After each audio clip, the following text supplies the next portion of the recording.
রোগী এসে পড়ে আছে হাসপাতালের বারান্দায়, ডাক্তার নেই, সেবিকা নেই, দায়িত্ব নেই। তাহলে এই হাসপাতাল কি শুধুই কাগজে কলমে?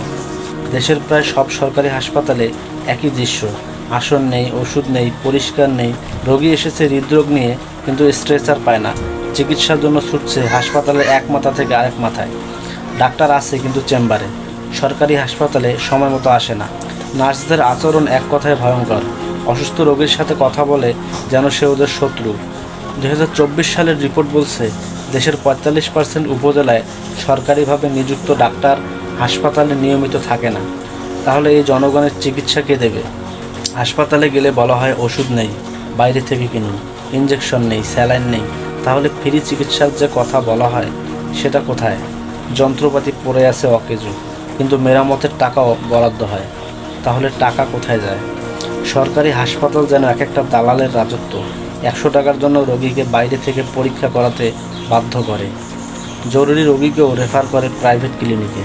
একটা হাসপাতালের গেটে 5 থেকে 10 জন দালাল দাঁড়িয়ে থাকে। রোগী এলে হাতিয়ে নেয় টাকা।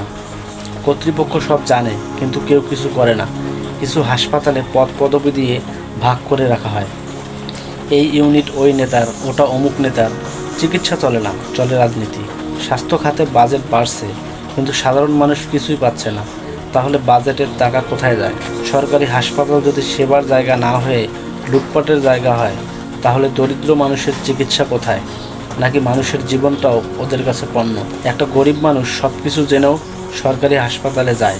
সে জানে ওষুধ পাবে না, ডাক্তার পাবে না, বিছানা পাবে না, তবুও যায়, কারণ তার আর কোনো উপায় নেই। হাসপাতালে ঢুকতেই গন্ধ, শ্বাস বন্ধ হয়ে আসে। টয়লেটের দরজা নেই, বেসিনে পানির বদলে মশা, বারান্দা ভর্তি রোগী। এতটা অব্যবস্থাপনা কোথা থেকে আসে? কেন একটার পর একটা সরকার আসে, কিন্তু হাসপাতালের এই চিত্র বদলায় না? একজন মানুষ অসুস্থ হয়ে হাসপাতালে এসে যদি চিকিৎসা না পায়, তাহলে রাষ্ট্র তার কী কাজে লাগে? ডাক্তার আছে কিন্তু চেম্বারে। সকাল 8টার ডিউটি, এসে বসে 11টায়, চলে যায় 1টায়। রোগী ডাকছে কিন্তু সে মোবাইলে ব্যস্ত। নার্স আছে কিন্তু কথা বলে এমনভাবে যেন রোগী তার কাছে ভিক্ষা চাইছে। সরকার বেতন দেয়, সুযোগ সুবিধা দেয়, কিন্তু রোগী সেবা পায় না কেন? কেন একজন নার্স রোগীর গায়ে হাত দেওয়ার আগে বিরক্ত হয়?